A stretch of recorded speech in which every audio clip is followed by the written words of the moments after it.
Como estamos em clima de Copa, eu vou falar aqui para vocês de um time que perdeu de 7-1 nessa Copa, mas que, na minha opinião, venceu mais do que muita gente que vence aqui. E sabe por quê? Existe uma vitória que o placar nunca consegue mostrar. E talvez seja exatamente essa vitória que está faltando na sua vida. E quando eu assisti aquele momento, uma das cenas me chamou muito mais atenção do que qualquer lance. Eu não sei se vocês prestaram atenção, mas antes da partida começar, os jogadores eles chegaram, eles pararam e começaram a louvar, orar. E ainda fizeram algo que ninguém esperava. Chamaram o adversário para orar juntos. Olha isso, gente. O fato, ele foi tão curioso que quando ele terminou a partida, os jornalistas nos chamam, né, para conversar. Então, quando chamaram ele para entrevistar, eles perguntaram por que vocês chamaram o adversário para orar. Escuta aqui o que ele falou. Ja, wir sind halt im Spiel Gegner gegeneinander und dann nach dem Spiel sind wir alle Christen und wir sind so Brüdern und ja, dann haben wir einfach ein kleines Gebet. Im Ganzen glauben wir alle, dass Jesus verherrlicht wird durch das Spiel und deswegen sind wir zusammengekommen und haben einfach zusammen. E aquilo me fez pensar. Quantas vezes transformamos pessoas em inimigos, quando na verdade a gente só ocupa, só tem posições diferentes, gente, da nossa, só existe posições diferentes e a gente acaba tornando isso, transformando em inimigos.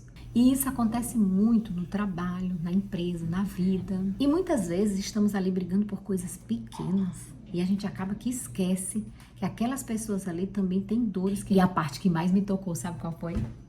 Imagina aí, uma ilha pequena disputando ali uma Copa do Mundo. Estamos falando aqui de Curaçao e Alemanha. E eles ainda enfrentaram no primeiro dia de jogo, eles enfrentaram quem? A sua primeira seleção, a Alemanha. Aquele adversário que é super referência na Copa. Imagina aí, qual seria a reação? Ele está assim na frente do time tradicional do mundo.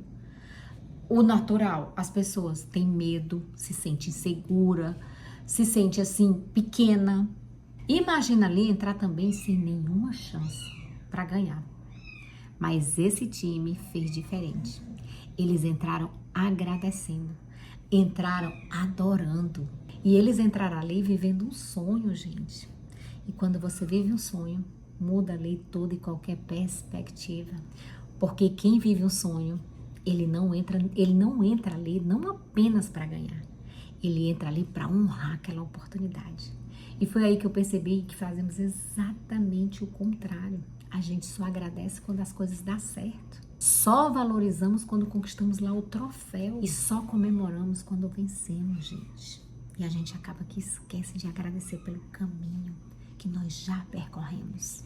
E ainda esquecemos de celebrar o que parecia impossível nos anos atrás. Mas você já parou aí para pensar o quanto Deus já fez? E talvez hoje você esteja olhando aquilo que você já perdeu. Quantas portas se abriram? E quantas vezes você achou que não conseguiria? E quantos dias você pensou em desistir?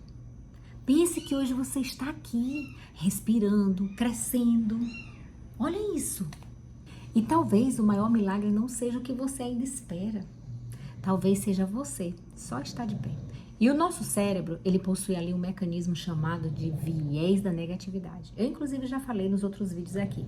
Ele registra muito mais rapidamente aquilo que não deu certo do que aquilo que deu certo. Por isso, naturalmente, lembramos aí das derrotas. Mas tem um porém.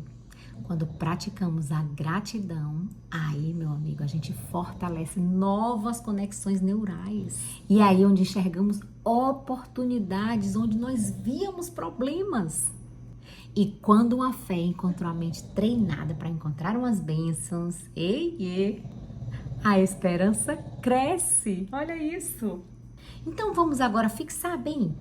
Porque o que a gente precisa sempre fazer para que isso fique aqui gravado e a gente não esqueça da importância do que foi falado aqui? Vamos escrever. Bora fazer uma ferramenta? Eu adoro fazer ferramenta e eu adoro escrever no papel. Então, para mim, escrever no papel, ela funciona de uma maneira, te dá uma clareza. Porque, inclusive, eu já fiz as minhas perguntinhas aqui. Eu já fiz a minha ferramenta. Porque antes de eu fazer o vídeo, eu gosto sempre de fazer uma revisão e sentir as emoções primeiro para depois repassar. E foi isso que eu fiz. Então, você vai pegar uma folhinha de papel e você vai escrever o que já aconteceu com você, que você imaginaria ali que fosse impossível. Escreva 5 coisas daquilo que você imaginaria que fosse impossível, que hoje já faz parte da sua história. Escreveu? Então, lê agora atentamente e lentamente cada coisa que você escreveu aqui. Vamos lá? Porque quando você revisa o que Deus já fez, sua fé deixa de depender do que você está vendo hoje. E talvez você não tenha levantado a taça.